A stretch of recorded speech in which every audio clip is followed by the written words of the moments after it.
Channel जैसे classes हमने eco में एक चैप्टर स्टार्ट किया हुआ है। चैप्टर का नाम है Indian economy on the eve of independence. इसमें हमने अभी तक 5 टॉपिक कवर कर लिए थे।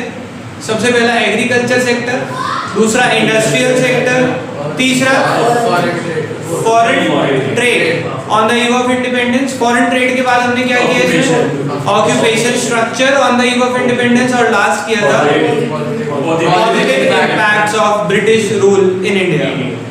अगला टॉपिक करते हैं, और आज 2 टॉपिक्स हैं हमारे पास, उसके बाद हमारा चैप्टर एंड अप हो रहा है। करते हैं टॉपिक क्या है, infrastructure on the eve of independence, यानी कि इंडिपेंडेंस के टाइम पे हमारे देश का इंफ्रास्ट्रक्चर कैसा था। Infrastructure on the eve of independence. बेटा इंफ्रास्ट्रक्चर क्या होता है? क्या बेटा? हाँ सही बोल रहे हो। रोड्स, रेलवेज, ब्रिजेस, बिल्डिंग्स, ये सब हमारे इंफ्रास्ट्रक्चर में आते हैं। ये कह रहे हैं इंफ्रास्ट्रक्चर 2 तरह का होता है, एक इकोनॉमिक इंफ्रास्ट्रक्चर, एक सोशल इंफ्रास्ट्रक्चर। इकोनॉमिक मींस जो हमारे को पैसा कमाने में हेल्प करता है, जैसे कि आपने अभी बताया रोड्स, ट्रांसपोर्टेशन। सोशल जो हमारी सोसाइटी की भलाई करता है, लाइक हेल्थ, एजुकेशन। कह रहे 2 तरह के इंफ्रास्ट्रक्चर हैं, और इंडिपेंडेंस के टाइम पे हमारा इंफ्रास्ट्रक्चर कैसा था वो हम सब जानते हैं कि उस टाइम पे इंफ्रास्ट्रक्चर अच्छा होगा या नहीं होगा? नहीं होगा। अच्छा तो होगा, पर only for the benefit of Britishers. उन्होंने रेलवे बनाई अपने फायदे के लिए, उन्होंने पोर्ट्स बनाए थे अपने फायदे के लिए कि यहाँ से रॉ मटेरियल एक्सपोर्ट हो सके और वहां से फिनिश गुड्स आ सके। तो कुछ ऐसे पॉइंट्स लिखे हैं यहाँ पे, पढ़ते हैं। देखो क्या लिखा है, infrastructure contributes the elements of economic change, that is transportation, communication, and social change, that is education, health, etc., which serve as foundation for growth and development of a country। किसी देश की ग्रोथ और development में दोनों चीजें काम करती हैं, चाहे वो सोशल हो चाहे वो इकोनॉमिक हो। For promotion of infrastructure, Britishers have done। कह रहे इंफ्रास्ट्रक्चर को प्रमोट करने के लिए ब्रिटिशर्स ने क्या किया? Number 1, railways were developed to transport the finished goods from Britain to interiors of colonial India। India के हर कॉर्नर तक अपना प्रोडक्ट पहुंचाने के लिए उन्होंने क्या डेवलप करी? रेलवे। दूसरा, पोर्ट्स वर डेवलप, दूसरा उन्होंने पोर्ट्स डेवलप करे to handle export of raw material to Britain and import of finished goods from Britain. वहां यहां से एक्सपोर्ट कर सके रॉ मटेरियल और वहां से मंगा सके क्या? Finish goods. समझ आ गई बात? तीसरा, post and telegraph were developed to enhance the administrative efficiency, यानी कि एडमिनिस्ट्रेशन मतलब अपना कंट्रोल को अच्छे से बना के रखने के लिए उन्होंने पोस्ट और टेलीग्राफ लगाए। क्यों? इधर समझे, उनकी गवर्नमेंट थी, वो क्या चाहते थे कि पूरा लॉ एंड ऑर्डर उनके हिसाब से चले।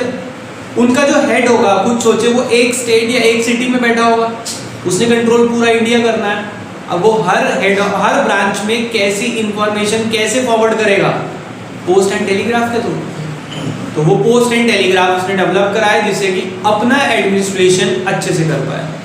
लास्ट, रोड्स वर डेवलप, उन्होंने रोड्स भी बनाई to facilitate transportation of raw material from different part of the country to ports तक रॉ मटेरियल पहुंचाने के लिए उन्होंने क्या डेवलप करी थी?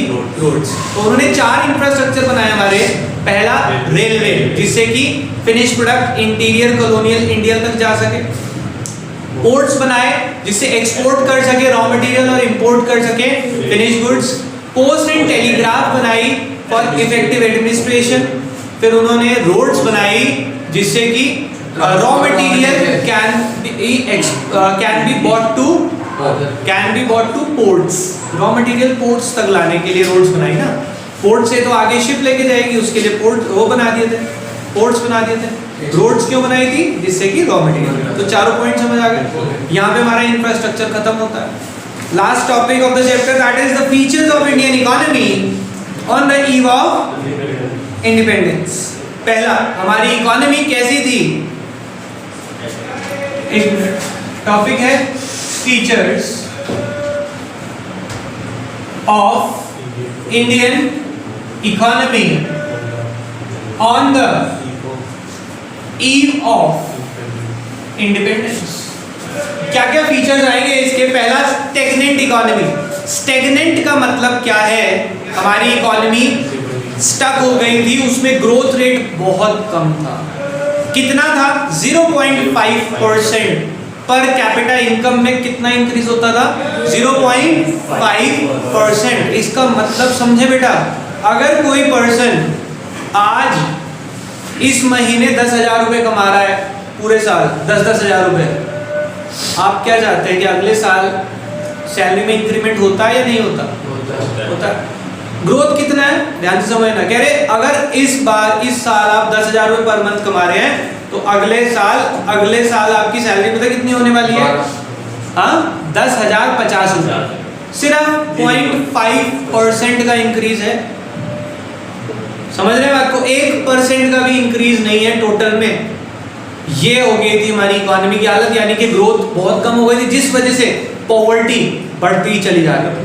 देखो क्या लिखते हैं, Indian economy was stagnant as it shows little or no growth in income. वो इनकम में कोई ग्रोथ शो नहीं करते थे। The growth rate of per capita income was as low as 0.5% per annum, due to which people were living in poverty, जिस वजह से लोग गरीब हो गए थे, and their standard of living was also low. उनका स्टैंडर्ड ऑफ लिविंग कम हो गया था।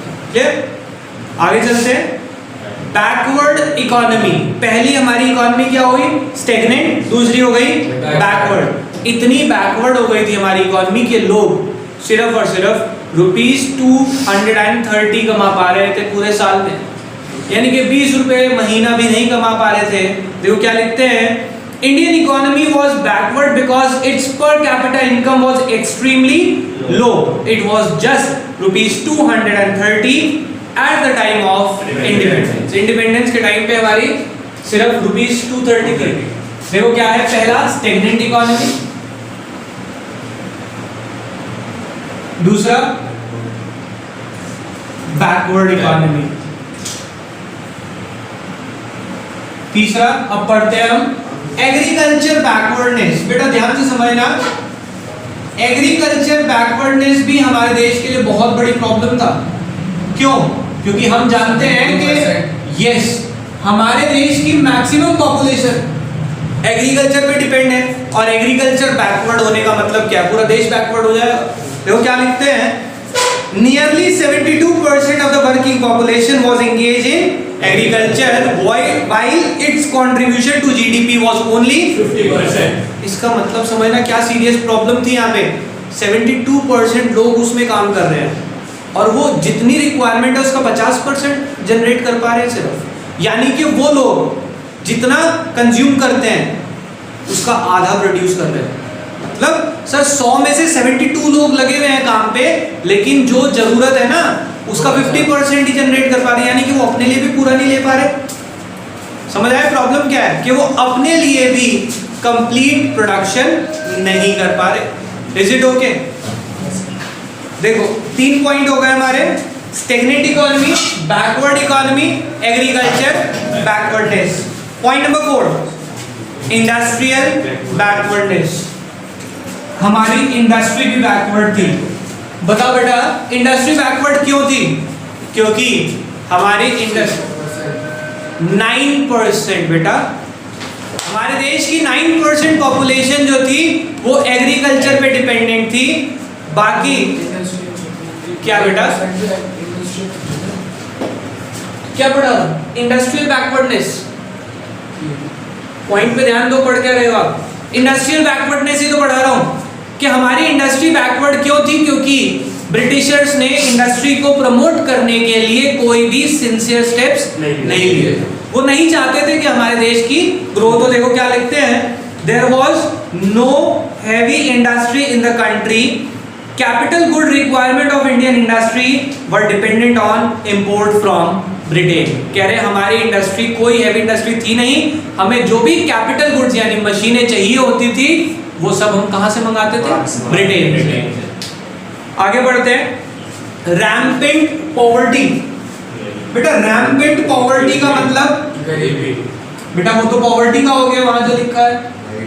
Rampant yes, wide spread poverty, यानी कि हमारे देश में जो गरीबी थी वो बहुत ज्यादा फैल चुकी थी, तो आज की डेट में हम जानते हैं कि खत्म करना बहुत मुश्किल हो गया।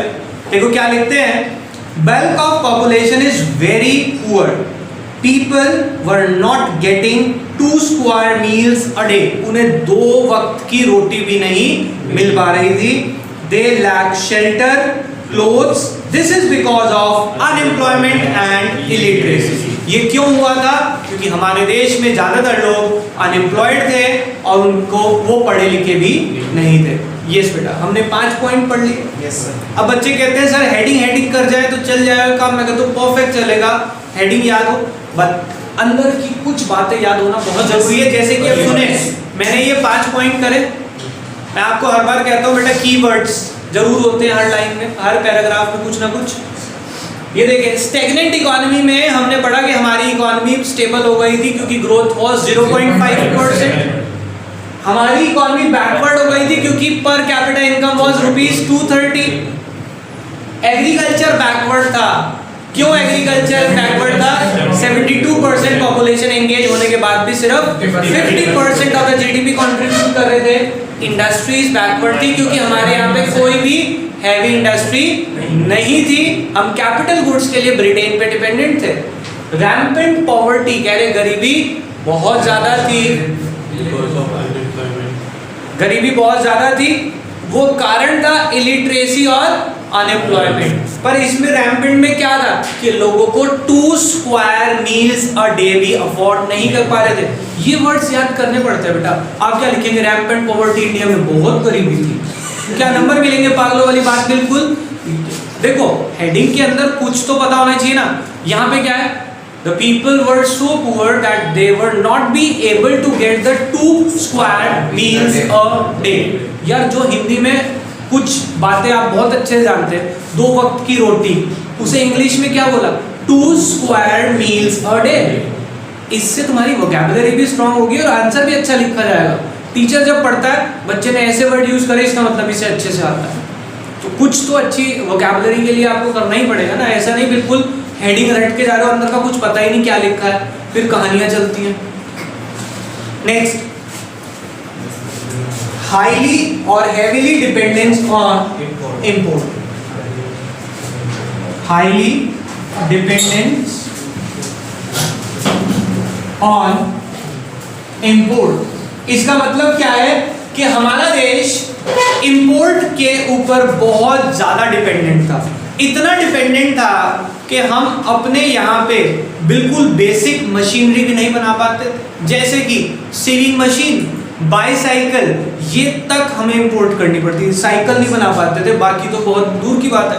देखो क्या लिखते हैं, the country was dependent on import of machinery and equipment for production from abroad. अपनी प्रोडक्शन के लिए गुड्स, मशीन्स बाहर से मंगानी पड़ती थी। Besides this several consumer goods like sewing machine, bicycle etc used to be imported from abroad। हमें ये भी बाहर से मंगाने पड़ते थे। समझ आ गई बात?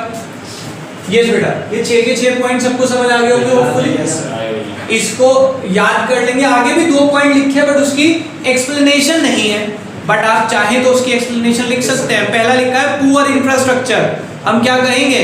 At the time of independence the infrastructure was so poor that the people were not be able to get the jobs। infrastructure अच्छा नहीं था तो उस वजह से किसी को काम नहीं मिलता, because we were not having heavy industry in our country।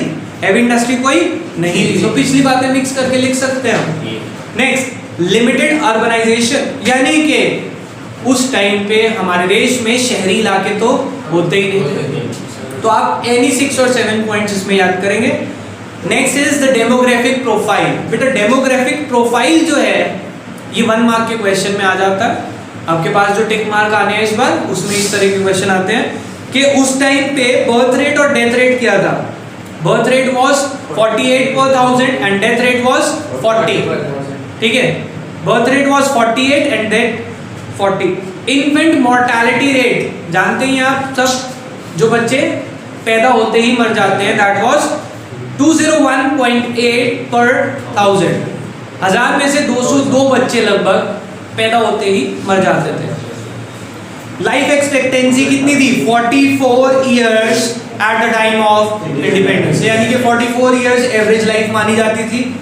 Literacy rate was 16%, जिसमें से 9% मेल और 7% फीमेल थी। ये चारों पॉइंट आपको एज इट इज याद करने हैं। क्लियर? आगे चलते हैं। क्वेश्चन अच्छा है, why 1921 is called a year of great divide? 1921 को ईयर ऑफ ग्रेट डिवाइड क्यों बोलते हैं? बेटा ध्यान से समझेंगे। 1921 से पहले क्या होता था? हमारे देश की पॉपुलेशन किसी साल में बढ़ी, किसी साल में कम हो गई, फ्लक्चुएट होती थी पॉपुलेशन, ज्यादा कम ज्यादा कम। 1920 के बाद है, हमने मजाले पीछे मुड़ के देखा, चलती चली जा रही है, इसीलिए उसको बोलते हैं ईयर ऑफ ग्रेट डिवाइड। देखो क्या लिखते हैं, prior to 1921 population of India never consistent. Size of the population keeps on fluctuating, that is increase in one census and decrease in other census. But from year 1921 onwards, the population in India never declined. Hence 1921 is called a year of great divide. समझ आ गई बात? तो इसी के साथ हमारा ये पहला चैप्टर खत्म होता है। नेक्स्ट चैप्टर के साथ कंटिन्यू करेंगे नेक्स्ट क्लास में। अभी के लिए बाय बाय।